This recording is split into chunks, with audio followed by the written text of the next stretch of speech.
to say that the entire concept of the value structure that you espouse is sole promotion is to increase the number of humans in existence at any given point in time, or the maximum number throughout time? The question is the objectivist ethics, is the purpose of it to increase the number of human beings in existence, to maximize that number? No, definitely not.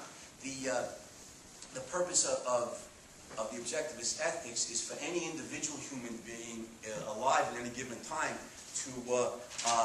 to maximize his fulfillment and happiness is the ultimate goal. Not the quantity of human beings that live at any given time, but the quality of life that each individual human being. So it doesn't matter whether the principles remain the same whether there's one individual human being or whether there's billions. And in fact, if you adopt the objectivist philosophy, which politically endorses laissez-faire capitalism, unrestricted use of the human mind to promote human life, that actually decreases the population, right? As we know, as affluence levels goes up and the prosperity levels go up, created under capitalism, that the birth rates go down and the population levels go down. So actually, be fewer people rather than more. But it's about individual rights and the right of each individual to pursue his or her own happiness. Yeah, but it seems like you were arguing that egoism is about unbounded attainment of values, whereas value is assigned to promoting human life rather than the survival of humanity.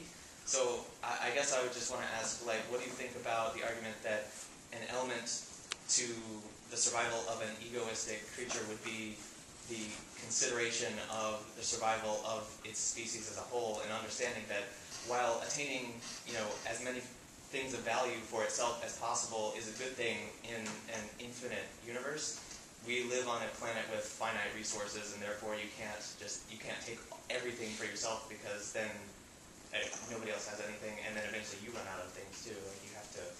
You have to use moderation, I guess. All right. So the question is, how does egoism reconcile with the fact that we live in a universe of finite resources, right? And the question points out that if I just believe that the resources are all here for me to use, then I prevent others from gaining access to those resources and eventually run out of those resources. Is that the question? Yes. Okay. Well, first of all, there's a couple of points I'd make on this, and some of this leads us out of the field of philosophy and into economics. I guess there's a certain way in which it's true that resources are finite. You may be able to stretch the term finite to cover that, although I doubt it. But there may be a way. In other words, in metaphysical sense, if to be is to be finite, as Iron Man says, the universe is finite, then it may be in some sense be true that there's finite number of resources. Although for all practical purposes, the resources just on Earth are infinite, never mind in the rest of the cosmos. But the obvious answer to that is human desires are finite too. I think the environmentalists often make the mistake of saying resources are finite and human desires are infinite. But that's false. Everything is finite, and that includes human desires. So there's no logical problem for a human being to want to seek as many resources and as much fulfillment as he possibly can. Second point here is we need to challenge this idea that resources are finite. I'll just give you a few specifics here. I'm a philosopher, not an economist, but I know that at least we have an economist, so you can certainly correct me on this, Professor Saltzman. But for instance, just to give you a few examples, my limited knowledge of geology tells me that from any point on the surface of the Earth to the Earth's center is roughly 4,000 miles. The deepest human beings have ever dug, the deepest mine in all of human history is 10 miles.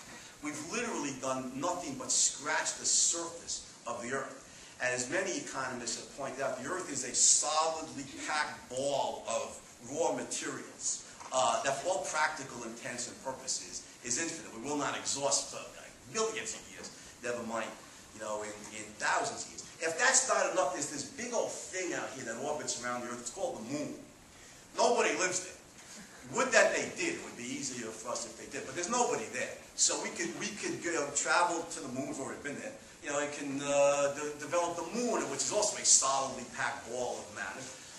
Develop the resources there. Now there's another planet out there somewhere. It's called Mars. There's also nobody living there.